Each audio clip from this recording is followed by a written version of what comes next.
సదాశివపేట మండలం ఆత్మకూరు నుంచి ఏటిగడ్డ సంఘం మీదుగా మాలపాడు గ్రామం వరకు పూర్తిగా ధ్వంసమైన రోడ్డు నిర్మాణ పనులు చేపట్టాలని డివైఎఫ్ఐ కార్యదర్శి అనిల్ జిల్లా కలెక్టర్ గారిని కోరడం జరిగింది. ఈ సందర్భంగా అనిల్ మాట్లాడుతూ సదాశివపేట మండలం ఆత్మకూరు గ్రామం నుంచి ఏటిగడ్డ సంఘం మీదుగా మాలపాడు గ్రామం వరకు ఉన్న రోడ్డు అడుగడుగునా పెద్ద పెద్ద గుంతలమయం కావడంతో గ్రామ ప్రజలు తీవ్రమైన ఇబ్బందులు పడుతున్నారని జిల్లా అధికార యంత్రాంగం తక్షణమే స్పందించి ఆత్మకూరు నుంచి ఏటిగడ్డ సంఘం మీదుగా మాలపాడు గ్రామం వరకు పూర్తిగా ధ్వంసమైన గుంతలమైన రోడ్డు నిర్మాణ పనులు చేపట్టి గ్రామాల ప్రజలకు ఇబ్బందులు లేకుండా రవాణా సౌకర్యం కల్పించాలని డిమాండ్ చేశారు.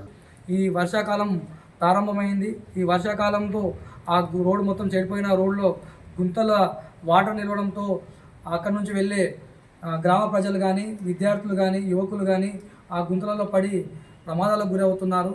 ఈ రోడ్డు నిర్మించాలని చెప్పి గత 15 రోజుల నుంచి గత 2 నెల రోజుల నుంచి డివైఎఫ్ఐ ఆధ్వర్యంలో ఆ గ్రామానికి వెళ్ళి సర్వే చేసి ఆ గ్రామంలో ఉన్నటువంటి యువకులతో కూడా రోడ్డుపైకి వచ్చి నిరసన తెలియజేయడం జరిగింది. అందులో దాని తర్వాత స్థానిక ఎంపీడీఓ కార్యాలయం ముందు కూడా డివైఎఫ్ఐ ఆధ్వర్యంలో ఆ గ్రామ యువకులతో ధర్నా చేసి ఒక వినతిపత్రం కూడా ఇవ్వడం జరిగింది. కానీ ఇప్పటి వరకు సంబంధించి ఈ రోడ్డుకు సంబంధించి ప్రభుత్వ అధికారులు కానీ జిల్లా అధికారులు కానీ ఎలాంటి స్పందన లేదు. దాంతో ఈరోజు జిల్లా కలెక్టర్ కార్యాలయంకి ఈ గ్రామ ప్రజలను తీసుకొని ఈరోజు డివైఎఫ్ఐ ఆధ్వర్యంలో కలెక్టర్ మేడం గారికి వాళ్ళ బాధలు కూడా వినిపించడం జరిగింది. మేడం సానుకూలంగా స్పందించింది.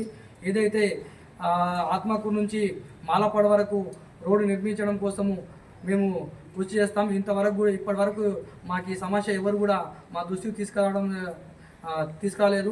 ఇప్పుడు మీరు వచ్చి చెప్పారు కదా అని చెప్పి మేము ఇచ్చిన దరఖాస్తును తీసుకొని ఈరోజు పరిశీలనకు పంపడం జరిగింది.